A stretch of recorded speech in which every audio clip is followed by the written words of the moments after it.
tuturor și bine ați revenit pe canalul meu. În această zi vom face o rețetă de post, un desert. Coco spirală este foarte ușor de realizat din foarte puține ingrediente. Vom avea nevoie de un aluat de foietaj, care să aveți grijă să fie de post. Vom avea nevoie de 30 de ml de apă, 50 de grame de cocos, 2 linguri de zahăr și 2 linguri de cacao. Așa că să trecem la treabă. Mai departe am pregătit o tavă cu hârtie de copt, am pregătit ceva cu ce să tau aluatul, am pregătit o linguriță și o pensulă. Voi pune zahărul peste cacao și la fel și apa care este călduță și voi amesteca foarte bine cu lingurița. Amestecați foarte bine până se incorporează totul, ca să fie ca și o cremă. Cam așa ar trebui să arate. Să amestecați foarte, foarte bine cele 3 ingrediente. După ce considerați că ați amestecat suficient de bine, îl puneți deoparte și trecem la aluat, pe care îl vom tăia roșii. Este ceva mai fragil, însă nu este niciun fel de problemă. Îl desfacem tot foarte frumos și apoi îl feliem.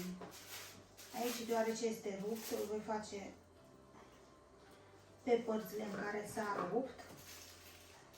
Cam așa.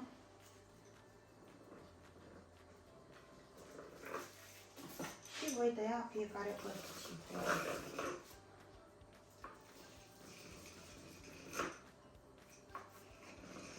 Odată ce am terminat de tăiat toate fâșile, voi lua pensula și deasupra voi pune peste tot cacao împreună cu zahărul și cu apa.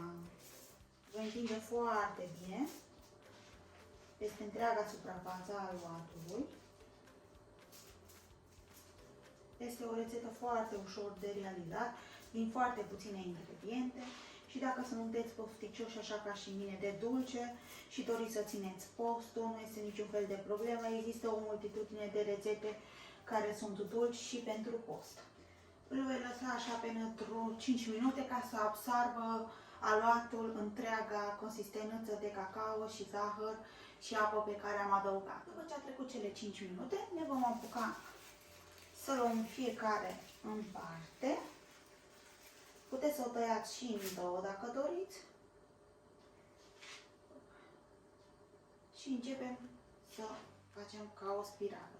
Puteți să o faceți mai strâmtă sau puteți să o faceți ceva mai largă. Și am revenit, am ales să tau în 3 ca să nu fie excesiv de lungi.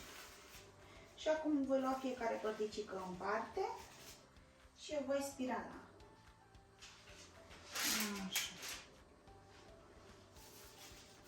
Este foarte simplu și va fi o spirală în două culori, peste care, desigur, vom adăuga cocos sau puteți să adăugați orice vă este pe plac, nucă, pistic, orice preferați.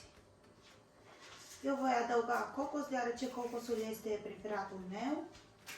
Orice este cu cocos este foarte delicios, așa că de aceea am ales cocos.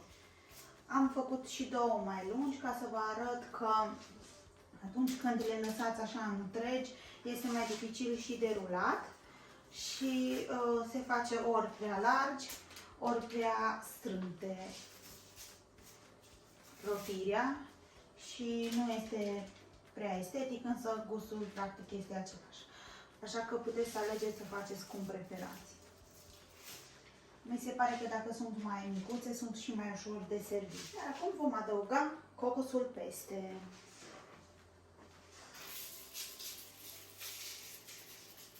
Puteți să presărați din ambuleță sau doar puțin. Cum vă este pe plac, cum preferați, după propriul gust. Eu, desigur, că voi pune din abundență. Și această tavă este pregătită de trimis la cuptor. O voi pune la 200 de grade, cu căldură atât de sus cât și de jos, pentru 15-20 de minute, însă să aveți grijă că atunci când devin maronii, spre roșiatic, sunt gata, deoarece depinde foarte mult de la un cuptor la celălalt. Spirală sunt gata. arată absolut superb și sunt foarte delicioase. Nu sunt extraordinar de dulce. Dacă doriți să fie mai dulci de atât, puteți să adăugați data viitoare miere în loc de zahăr. Arată foarte bine și au un gust foarte delicios. Poftă bună! Și cam acesta este rezultatul pentru Coco Spirală. Este foarte ușor de realizat. Nu este foarte dulce, însă dacă doriți să adăugați un plus de dulceață acestora, puteți să le serviți împreună cu miere sau puteți să adăugați în loc de zahăr miere. Sper că v-a plăcut și această rețetă. Desigur, dacă doriți să o realizați, să-mi lăsați într-un comentariu cum va ieși și ce părere aveți. Nu uitați să dați un like, subscribe, să apăsați clopoțelul de notificare. Ne vedem săptămâna viitoare cu o altă rețetă. V-am pupat, pa, pa, poftă bună!